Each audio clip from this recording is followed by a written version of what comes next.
अखिलेश यादव ने कहा कि मैं शूद्र हूं और गर्व से कहो मैं शूद्र हूं का पोस्टर लगा है। ये शूद्र की लड़ाई इससे पहले से ही चली आ रही है। इस पर हम बातचीत करेंगे। जौनपुर के हमारे साथ हैं सूर्य प्रताप जी, उनसे हम बातचीत करेंगे कि वो अपने नाम के आगे शूद्र क्यों लगा रहे हैं और ये 2017 से लगा रहे हैं।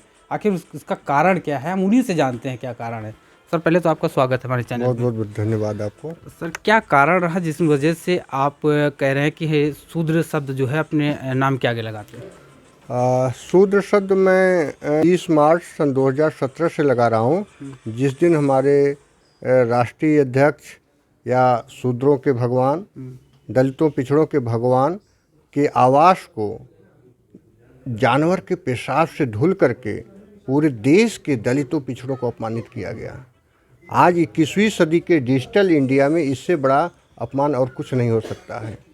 आप सोचिए, मैं यहाँ पे बैठा हूँ, अगर मैं हटूँ कपड़ा से आप साफ़ कर दीजिए, साफ पानी से साफ़ कर दीजिए, तो सब बात समझ में आती है। आप गाय जानवर होती है ना, जानवर के पेशाब से आप धुल के बता रहे हैं जो यहाँ बैठा था जानवर के पेशाब से भी घटिया है। इससे बड़ा अपमान पूरे देश के दलित पिछड़े समाज का, पूरे 85% आबादी का कभी नहीं हुआ है। जो हिंदू सनातनी जो है गाय को माता मानते हैं, आप ऐसे में उनको कह रहे हैं कि वो जानवर के पेशाब से। आज आप इनके गौरक्षक केंद्र बनाए हुए हैं, गाय माता तड़प तड़प के मर रही है, पूरा चारा ये सब खा जा रहे हैं। रक्षक सारा उनका चारा खा जा रहे हैं, आप जा करके उनकी दुर्दशा नहीं दे सकते। माता के नाम पर सिर्फ समाज को, देश को लूट रहे हैं और सीधे साधे भोले भाले लोगों का शोषण कर रहे हैं। जो अभी अखिलेश यादव जी ने कहा कि गर्व से कहो मैं शूद्र हूं, जो पोस्टर लगे, क्या देर नहीं हो गई? जब जागे हम तभी सवेरा, जब जागे हम तभी सवेरा। वास्तव में तो ये तो लड़ाई 20 मार्च 17 से ही शुरू हो जानी चाहिए थी। आप सोचिए कि इस देश में, देश के राष्ट्रपति, शायद आप लोगों को पता है कि नहीं पता है, इसके पहले के राष्ट्रपति कोविंद जी गए थे जगन्नाथपुरी में, वो मंदिर के गर्भगृह में गए थे और वहाँ से कुहनी कुहनी मारा गया है उनको। ये 20 मार्च 2018 की घटना, 18 मार्च 2018 की घटना है। ऐसी कोई घटना तो, कोई भी वाकया तो मीडिया में नहीं आया? मीडिया में आया हुआ है, मीडिया में आया हुआ है। हमारे पास उसकी रिपोर्ट है, BBC की रिपोर्ट है, और आप चाहेंगे तो मैं दे दूंगा। इस मामले को पूरी तरह से दबाया गया क्योंकि राष्ट्रपति का मामला था। आपके पीछे का कारण क्या है इस मामले को दबाने का? बिल्कुल इसके पीछे का कारण है कहीं शूद्र समाज की भावनाएं जग न जाएं, और आज जो चीज़ हो रहा है ये उसी समय भी हो जाता। आप सोचिए कि एक राष्ट्रपति को वो मंदिर के गर्भगृह में कुहनी कुहनी मारा गया। ये रिपोर्ट BBC की रिपोर्ट है और आप गूगल सर्च करके देख लीजिएगा।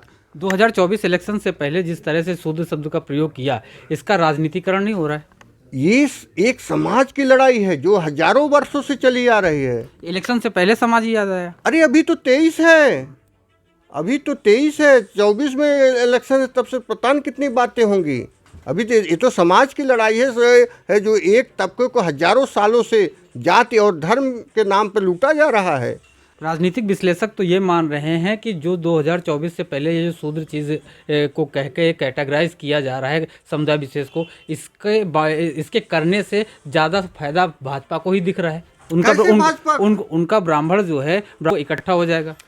वो छटपटा रहे हैं कि कहीं हमसे शूद्र निकल गए तो हमारा ब्राह्मण वर्ग 3% में सिमट कर रह जाएगा। वो जब से ये शूद्र शब्द बाहर जिन निकल के आया है, तब से एकदम उनके पास न तो कोई शब्द है न तो कोई अस्त्र बचा है, सब बैकफुट पे चले गए हैं। ये शूद्रों की राजनीति में किसको फायदा दिख रहा है आपको? शूद्रों का फायदा होगा, शूद्र समाज का फायदा होगा, और शूद्र समाज को पूरी तरह से इसके लिए सड़क पर उतर आया है। इसके विरोध में अगर हम बात करें, चौपाइयों को लेके भी संवाद आए हैं, ऐसे भी बातें आई कि स्वामी प्रसाद मौर्य जी का जो गला काट के लाएगा हम उसको 21 लाख देंगे, तो कुछ समाज पार्टी की तरफ से कि उनको जो एक चप्पल मारेगा मैं उसको 1 लाख रुपए दूंगा। देखिए, ये इनका असली चेहरा बाहर आ गया है। ये देशद्रोही लोग हैं, ये आतंकवादी लोग हैं। कभी तलवार निकाल ले रहे हैं। क्यों निकाल ले रहे हैं? क्योंकि इनके धंधे पे खतरा हो रहा है। सबसे बड़ा धंधा ये धर्म की आड़ में सीधे साधे भोले भाले को लूट रहे थे। इसलिए उन जब धंधा चौपट हो रहा है तो एकदम बौखला गए हैं। इनको समझ नहीं आ रहा मैं क्या बोलूं, ये तो मेरा पूरा धंधा चौपट हो जा रहा है। और मेरा अगर शूद्र समाज को मैं शोषण बंद कर दूंगा, उनका लूटना बंद कर दूंगा, मैं खाऊंगा जीऊंगा कैसे? आप उनको कह रहे हैं, वो आपको कह रहे हैं देशद्रोही। अरे आप देखिए तलवार कौन लिया है हाथ में? नहीं, भाई वो तो सनातन के धर्म के नाम पे हमें तो लूट रहे हैं ना। वो तो चाहते हैं हमें हमेशा आदिकाल से शूद्रों का शोषण आया है।